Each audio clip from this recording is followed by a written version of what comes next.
Hello, everybody. It's story time with Teacher Gabe. Today we are reading Disney's Aladdin Genie School by K.A. Alistir and illustrated by Christian Monte and Adam Devaney. Devaney? Yeah, I think so.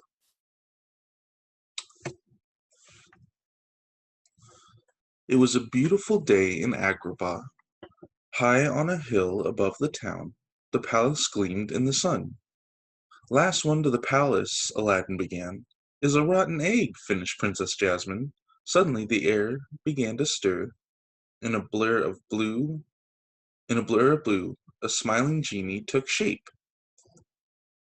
Did someone say eggs? Asked the genie. He held out a plate of scrambled eggs. Thanks, genie, Aladdin replied. How did you know I skipped breakfast? Before Aladdin could take a bite, a furry hand grabbed the plate of eggs. Abu skipped breakfast too, Jasmine laughed, pointing to Aladdin's pet monkey. Abu handed Aladdin the empty plate. Thanks, Abu, Aladdin said. You're more fun than a barrel of monkeys. You said it, Al, the genie added. Then Genie snapped his fingers and said, Kazam! Suddenly, a big wooden barrel appeared out of nowhere.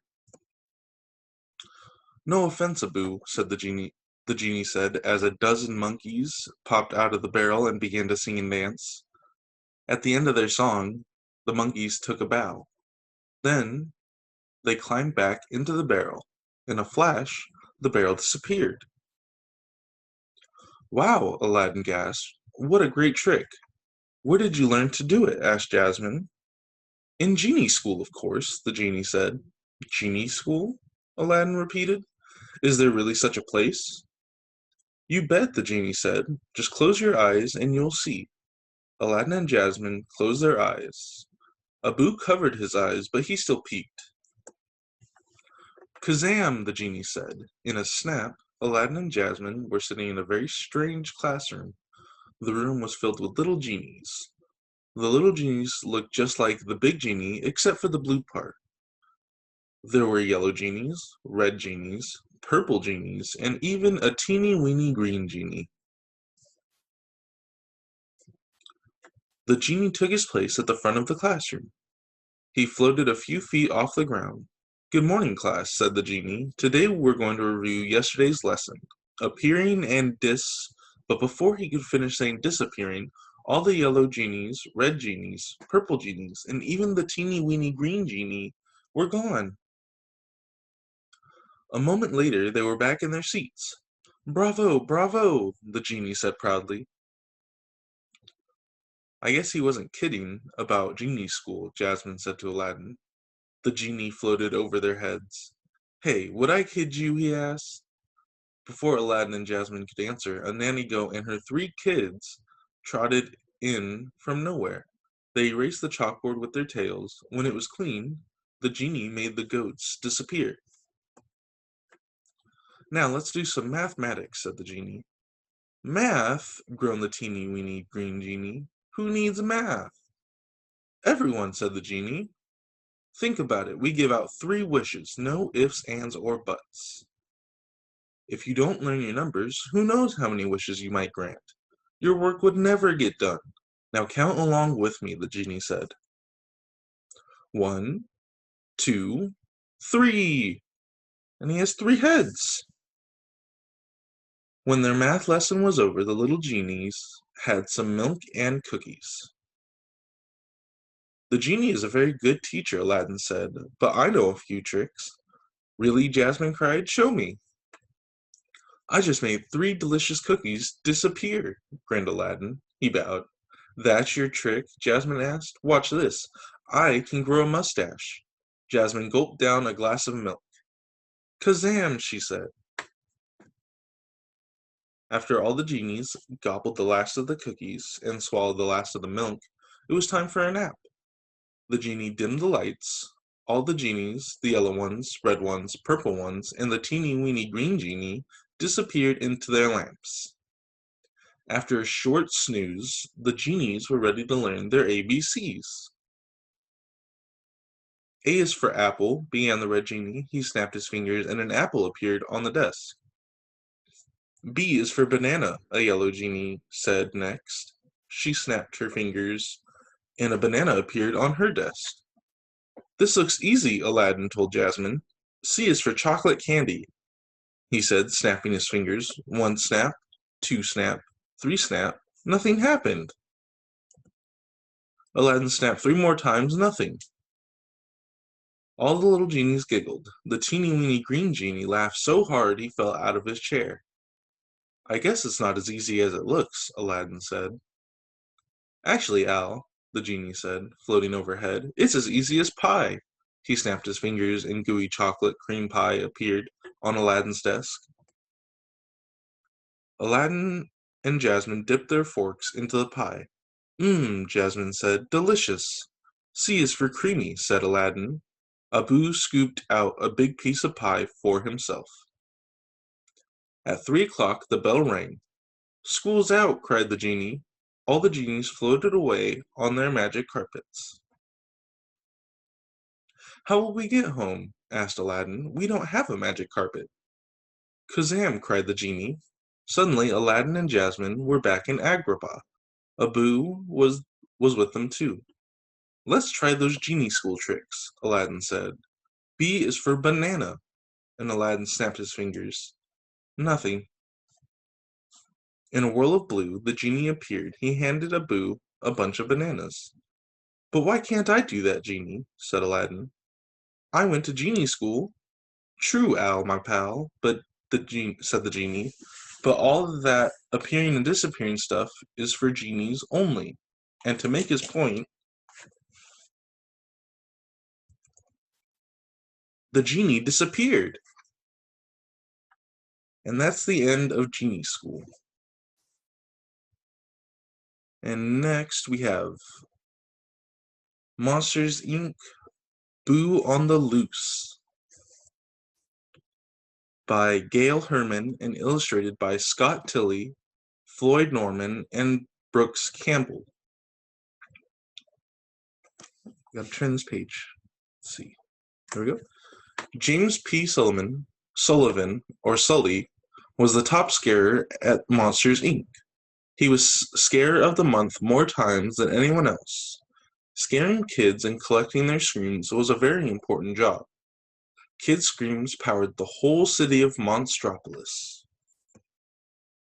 Sully worked on the scare floor. When a child's door was in place, Sully waited for the signal. The red light meant he could open the door and scare the kid on the other side. Monsters, Inc. turned the screams into energy.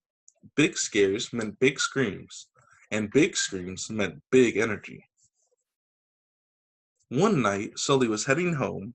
He walked past the scare floor and saw a door still set up. All the doors should have been put away in the door vault. Is anybody scaring in here? Sully whispered, peeking inside the room. Sully turned around to find a kid clinging to his tail. Boo, it said. It was a little girl, and she was inside the monster world. Ah! Sully screamed.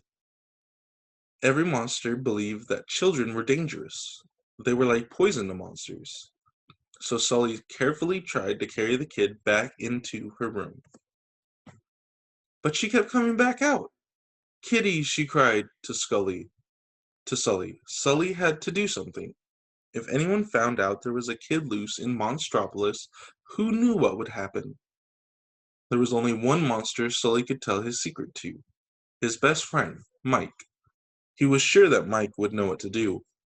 So Sully sneaked the little girl out in a bag and took her home. Mike couldn't believe it. A kid in Monstropolis? In their own home? Sully, it can't stay here, Mike declared. Her name is Boo, said Sully. You named it already? Cried Mike. They had to get rid of the kid, and fast. Mike came up with a plan. The next morning they would drive her to the park and try to lose her. While she was sleeping, Sully and Mike peeked in on Boo. Hey, wait a minute, said Mike. That's my bear. Shh, you can have him back tomorrow, Sully told him. The next morning, Sully and Mike disguised Boo in a monster costume they made. Then they walked outside to Mike's car. Excuse me. Be careful, warned Mike. Don't let that kid touch anything. When they got to the park, Sully and Mike got out of the car. Mike went to open the door for Boo, but she had locked herself in. Mike was not happy. We have to get her out, he said. Now. Sully thought for a moment, and then he came up with an idea. Sully put Mike in the middle of the spare tire. He rolled it all around. Isn't this fun? Sully said. Yeah, real fun, Mike grumbled. Boo smiled, but she didn't get out of the car. So Sully grabbed Mike by the arms and swung him around and around. Don't you want to play, Boo? He called. Mike was hoping that this time it would work. He was getting very, very dizzy. But Boo stayed in the car. Just then, a monster butterfly flew past the car window. Boo was fascinated as she smiled and pointed at it, then opened the car door and ran after it. Boo followed the butterfly into the park. She tried to catch it, but the butterfly went too fast. Up, up, up it went, and then it flew right into the woods. Boo giggled as she continued to chase after it. Mike grabbed Sully's arm. Now's our chance, Sully, shouted Mike. The kid's gone, let's go. Mike tried to start the engine, but the car wouldn't start. Oh, great, said Mike. We're out of fuel, just our luck. But Sully wasn't listening. He was thinking about Boo, and realized that he missed her already. Who was going to call him Kitty now? Then Sully had a super sneaky idea. If Mike thought that they needed Boo, Sully could go after her and get her back. We need to find Boo, Sully said to Mike. Her scream will start the car. Without waiting for Mike's answer, Sully ran into the woods. Boo, Sully cried, I have your teddy bear. But Sully didn't see her anywhere. Boo, where are you? He called. Boo? Oh no, where could she be? Kitty, said a small voice. Boo, cried Sully. He was happier than he could ever remember as Boo ran right to him. She gave him a hug. Now Sully was sure Boo wasn't dangerous at all. Sully and Boo happily walked back to the car. Mike couldn't believe what he was seeing. Are you crazy? You're holding its hand, Mike cried. Sully just smiled. I know, he said. I feel okay, though. Sully smiled as he put Boo back in the car. Now we just need some screams, said Mike. Sully, you're the best scarer at Monsters, Inc. Do your stuff. Sully turned around and looked at Boo. She smiled back at him. He opened his mouth to roar, but he just couldn't do it. He just couldn't scare little Boo. Mike gripped the steering wheel in frustration. Just scare it now, he yelled. He banged his head on the steering wheel. Honk went the horn. Ouch, cried Mike. Boo giggled. He. Just then the engine started with a roar. Mike and Sully looked at each other.